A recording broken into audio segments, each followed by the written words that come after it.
ఈ రోజున tractor spares association దగ్గర ప్రచారం నిర్వహించడం జరిగింది. మరి ప్రెసిడెంట్ చాంద్ గారు కూడా సంపూర్ణంగా సహకరించి మరి సభ్యులందరినీ కూడా పిలిచి వారితో చక్కగా మాట్లాడించి మనం ఈసారి పోతిన మహేష్ గారికి మద్దతు ఇవ్వాలి, జనసేన టీడీపీకి అండగా నిలబడాలని ప్రతి ఒక్కరికి కూడా తెలియజేయడం జరిగింది.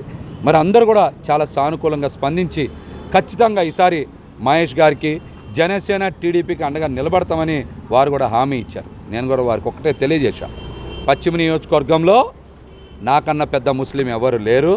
నేను టోపీ పెట్టుకొని ముస్లింని మాత్రమే పెట్టుకోను, కానీ నేను ముస్లిం సమాజం అనేది ఖచ్చితంగా వాళ్ళ మంచి గురించి అనేక కార్యక్రమాలు చేశానని కూడా వారికి తెలియజేయడం జరిగింది.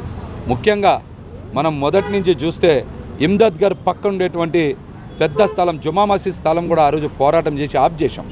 ఆ స్థలంలో పేద ముస్లింలకి షాపింగ్ కాంప్లెక్స్ కడితే కనీసం 300 మంది కుటుంబాలకి వ్యాపారం జరిగేలాగా అక్కడ షాపింగ్ కాంప్లెక్స్ ఏర్పాటు చేయాలనే ఆ రోజున ఒక వస్త్ర దుకాణానికి 5 లక్షల రూపాయలకే సంవత్సరానికి లీజ్ ఇవ్వకపోతే అడ్డుకున్నటువంటి వ్యక్తిని. అట్లానే ముసాఫిర్ ఖానాని తెరిపించడానికి 15 సార్లు ఉద్యమం చేశాం. దాంతోపాటుగా ముసాఫిర్ ఖానా మీద ఈరోజు కూడా ఒకటే చెప్తా ఉన్నాం, పేద ముస్లిం కుటుంబాలకి తెల్ల రేషన్ కార్డు ఉన్న కుటుంబాలకి 5,000 రూపాయలకే అద్దెకు ఇవ్వాలి, 5,000 రూపాయలకే అద్దెకు ఇవ్వాలనేటువంటి డిమాండ్ని కూడా తీసుకొచ్చాం. రాబోయే మా ప్రభుత్వంలో ఖచ్చితంగా నేను పేద ముస్లింలకి ముసాఫిర్ ఖానాని 5,000కే ఇప్పించే ఏర్పాటు చేసి తీరుతాం.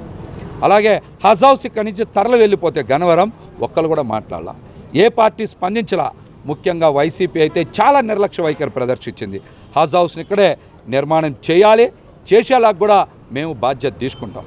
దీంతోపాటు ఉర్దూ కళాశాల ఇంతవరకు కూడా పూర్తి చేయాల, ఆ కళాశాలని పూర్తి చేయాలని గత 4 ఏళ్ళుగా అడుగుతాను. ఎందుకింత నిర్లక్ష్య వైఖరిని వైసీపీ ప్రభుత్వాన్ని కూడా ప్రశ్నిస్తూ ఉన్నాం. గాలిబ్ షాహిబ్ దర్గాకు చెందినటువంటి వేల కోట్ల రూపాయల ఆస్తుల్ని వైసీపీ నాయకులు కానీ, వెల్లంపల్లి శ్రీనివాస్ కానీ, అదేవిధంగా ఆయన అనుచరగణం కానీ పెద్ద ఎత్తున కబ్జా చేయకపోతే అడ్డుకున్నాం. గాలిబ్ షాహిబ్ భూములని కాపాడే ప్రయత్నం నిరంతరం చేశాం. అస్లాం మృతి విషయంలో కూడా నేను మొదటి నుంచి కూడా మర్డర్ అని చెప్పా, చివరికి అదే తెలియంది. అనేక సార్లు నన్ను పోలీస్ స్టేషన్లు పిలిచారు, విచారణ చేశారు, అయినా కూడా అస్లాం కేసులో తుది వరకు నిలబడ్డాం. షేక్ చాంద్ బాషా కుమార్తె విషయంలో కూడా బలంగా నిలబడ్డాం. వీటన్నిటితో పాటు హిజాబ్ వివాదం జరిగినప్పుడు కూడా మరి జనసేన పార్టీ మహిళా నాయకులు చేసిన పోరాటానికి కూడా మేము ప్రత్యక్షంగా పాల్గొన్నాం. మరి ముస్లింల మనోభావాల్ని కాపాడేటువంటి ప్రయత్నంలో మేము కూడా భాగస్వామ్యం అయ్యాం. ఈ అన్నిటితో పాటు మా పార్టీ అధ్యక్షులు పవన్ కళ్యాణ్ గారు గత ఏడాది రంజాన్ సమయంలో 5 మదర్సాలుగా అభివృద్ధికి 25 లక్షల రూపాయలు విరాళం ఇచ్చారు. అందులో ఒక 5 లక్షల రూపాయలు పశ్చిమ నియోజకవర్గంలో ఉండేటువంటి మరి సలీం గారికి సంబంధించినటువంటి వాచ్ షాప్ సలీం గారికి సంబంధించినటువంటి మదర్సా ఉంటే ఆ మదర్సాకు కూడా 5 లక్షల రూపాయలు నేనే హైదరాబాద్ తీసుకెళ్ళి పవన్ కళ్యాణ్ గారి ఇంటిలో ఆ చెక్ ఇప్పించి మళ్ళీ ఇక్కడికి తీసుకురావడం జరిగింది. అంటే పశ్చిమ నియోజకవర్గంలో ఉండేటువంటి మదర్సాల అభివృద్ధి కూడా పవన్ కళ్యాణ్ గారు చేసినటువంటి అభివృద్ధి గురించి, విరాళం గురించి కూడా ఈ సందర్భంగా తెలియజేయడంతో పాటు మర్చారు. ఎప్పుడు కూడా రాజశేఖర రెడ్డి గారి పేరు చెప్తానికి జగన్మోహన్ రెడ్డి గారు ఇష్టపడరు.